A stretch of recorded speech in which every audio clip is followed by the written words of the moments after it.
Shalom, selamat pagi Bapak Ibu Saudara-saudara, tetap diberkati Tuhan. Berjumpa lagi dalam program Renungan Harian Toraya, edisi Kamis 18 April 2024.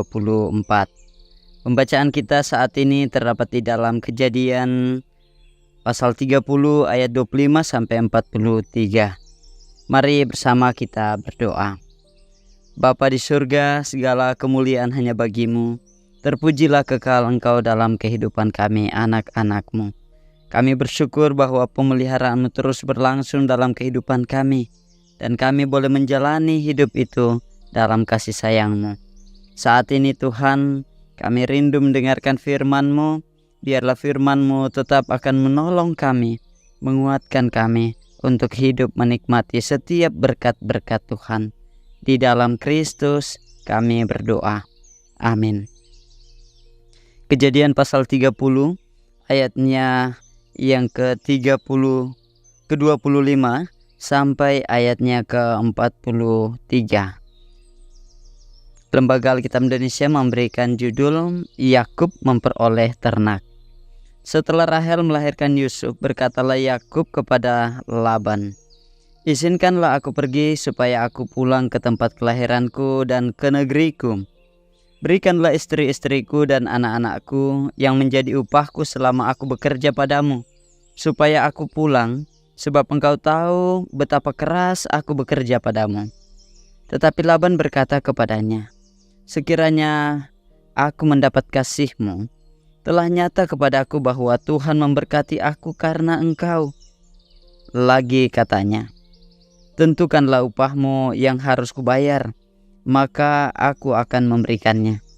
Sahut Yakub kepadanya, "Engkau sendiri tahu bagaimana aku bekerja padamu, dan bagaimana keadaan ternakmu dalam penjagaanku. Sebab harta milikmu tidak begitu banyak sebelum aku datang, tetapi sekarang telah berkembang dengan sangat, dan Tuhan telah memberkati engkau sejak aku berada di sini. Jadi, bilakah dapat aku bekerja untuk rumah tanggaku sendiri?" Kata Laban, "Apakah yang harus kuberikan kepadamu?" Jawab Yakub, "Tidak usah kau berikan apa-apa kepadaku. Aku mau lagi menggembalakan kambing dombamu dan menjaganya, asal engkau mengizinkan hal ini kepadaku. Hari ini aku akan lewat dari tengah-tengah segala kambing dombamu, dan akan mengasingkan dari situ setiap binatang yang berbintik-bintik dan berbelang-belang, segala domba yang hitam dan segala kambing yang berbelang-belang dan berbintik-bintik. Itulah upahku. Dan kejujuranku akan terbukti di kemudian hari, apabila engkau datang memeriksa upahku. Segala yang tidak berbintik-bintik atau berbelang-belang di antara kambing-kambing dan yang tidak hitam di antara domba-domba, anggaplah itu tercuri olehku." Kemudian kata Laban, "Baik, jadilah seperti perkataanmu itu." Lalu diasingkannyalah pada hari itu kambing-kambing jantan yang bercoreng-coreng dan berbelang-belang, dan segala kambing yang berbintik-bintik dan berbelang-belang, segala yang ada warna putih pada badannya, serta segala yang hitam di antara domba-domba. Dan diserahkannyalah semuanya itu kepada anak-anaknya untuk dijaga. Kemudian Laban menentukan jarak 3 hari perjalanan jauhnya antara dia dan Yakub. Maka tetaplah Yakub menggembalakan kambing domba yang tinggal itu. Lalu Yakub mengambil dahan hijau dari pohon hawar, pohon badam, dan pohon berangan. Dikupasnyalah dahan-dahan itu sehingga berbelang-belang, sampai yang putihnya kelihatan. Ia meletakkan dahan-dahan yang dikupasnya itu dalam palungan, dalam tempat minum, kemana kambing domba itu datang minum, sehingga tepat di depan kambing domba itu. Adapun kambing domba itu suka berkelamin pada waktu datang minum. Jika kambing domba itu berkelamin dekat dahan-dahan itu, maka anaknya bercoreng-coreng, berbintik-bintik, dan berbelang-belang. Kemudian Yakub memisahkan domba-domba itu di hadapan dihadapkannya kepada kepala-kepala kambing domba itu, kepada yang bercoreng-coreng dan kepada segala yang hitam di antara kambing domba Laban. Demikianlah ia beroleh kumpulan-kumpulan hewan baginya sendiri, dan tidak ditempatkannya pada kambing domba Laban. Dan setiap kali apabila berkelamin kambing domba yang kuat, maka Yakub meletakkan dahan-dahan itu ke dalam palungan di depan mata kambing domba itu, supaya berkelamin dekat dahan-dahan itu. Tetapi apabila datang kambing domba yang lemah, ia tidak meletakkan dahan-dahan itu ke dalamnya. Jadi hewan yang lemah untuk Laban dan yang kuat untuk Yakub. Maka sangatlah bertambah-tambah harta Yakub, dan ia mempunyai banyak kambing domba, budak perempuan dan laki-laki, unta dan keledai. Demikian firman Tuhan.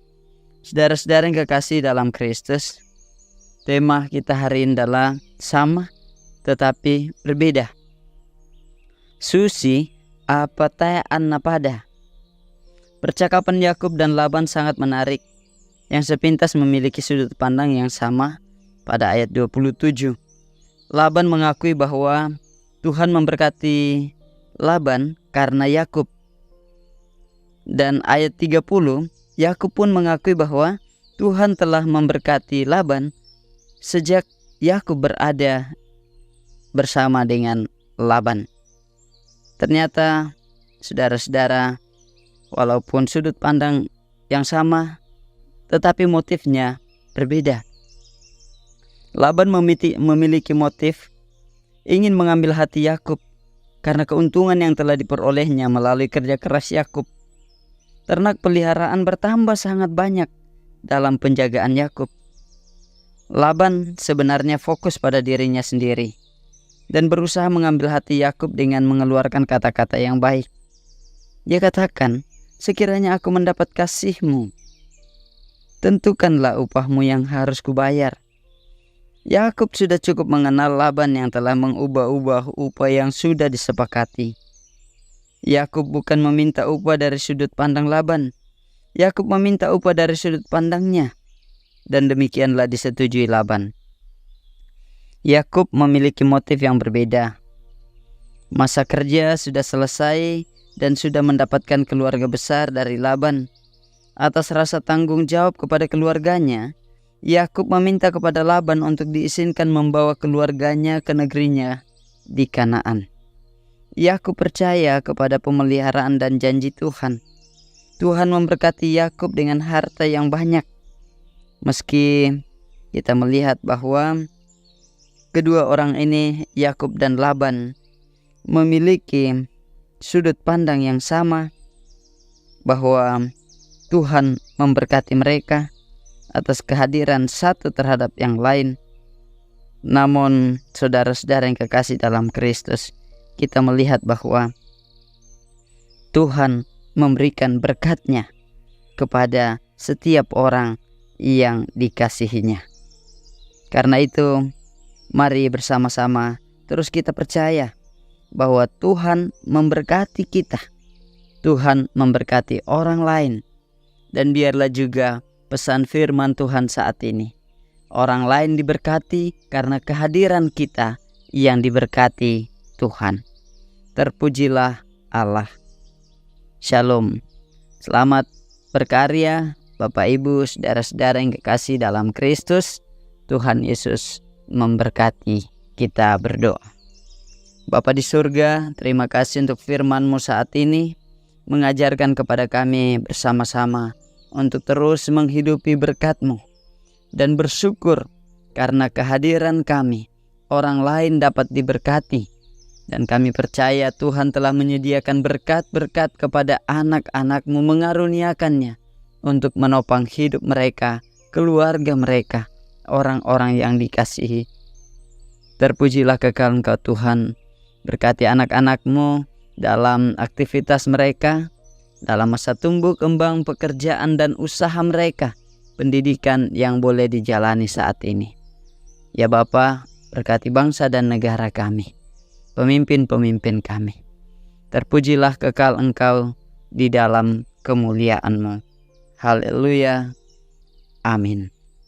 Shalom, selamat berkarya.